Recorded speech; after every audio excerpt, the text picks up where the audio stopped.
He jumped up as he heard an explosion and quickly ran into a wall and then walked away from it, slightly confused.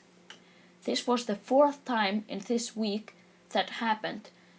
He was getting seriously confused by all this madness, so he decided to check on the giant. So he slowly and quickly started going up the stairs to their homes. One of their doors was open, so he jumped into there and saw one of the giants sitting in a gigantic chair, pressing some buttons on something. He jumped up to the table and saw a bright light coming from a box in front of the giant, so he looked away quickly before starting to close in again. The giant looked angry as hell, so he decided to start cuddle him. So he walked onto his buttons and started cuddling him. The giant suddenly said, "No! Get away from my keyboard! I almost defeated the boss!" as he threw him out of the room. When he stood up and looked around, he saw another giant, a little smaller than the other one and with more hair, get out of his room and opening the door to the other giant's room and getting in there and saying, "Why are you screaming like that? When I'm asleep, you woke me up." So the other giant responded, "Mom and Dad aren't home, so I rule this house now.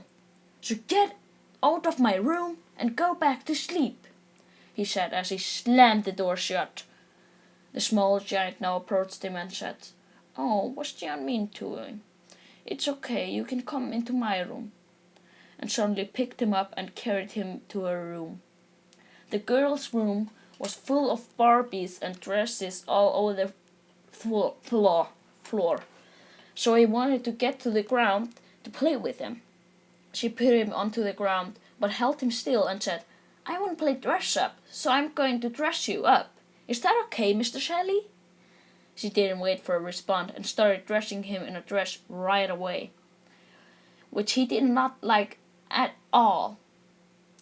Half an hour later, after dressing him in every dress there was, she said, "There, done." As she said that, a door opening could barely be heard from downstairs. When she heard someone walking up the stairs, she said, "Oh no, I'm not supposed to be awake."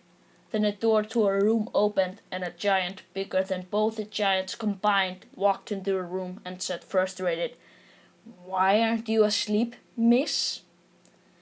"I was playing with Mr. Sally," she responded with her voice shaking. "You know you're supposed to be asleep." "But all my friends are awake this long." "I don't care about your friends. But go to sleep now."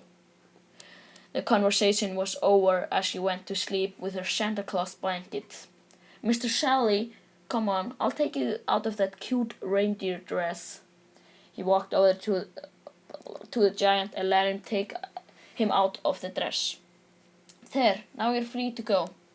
Mr. Sally walked downstairs to play with the Christmas tree and jumped into the branches as he was playing with a Christmas decoration.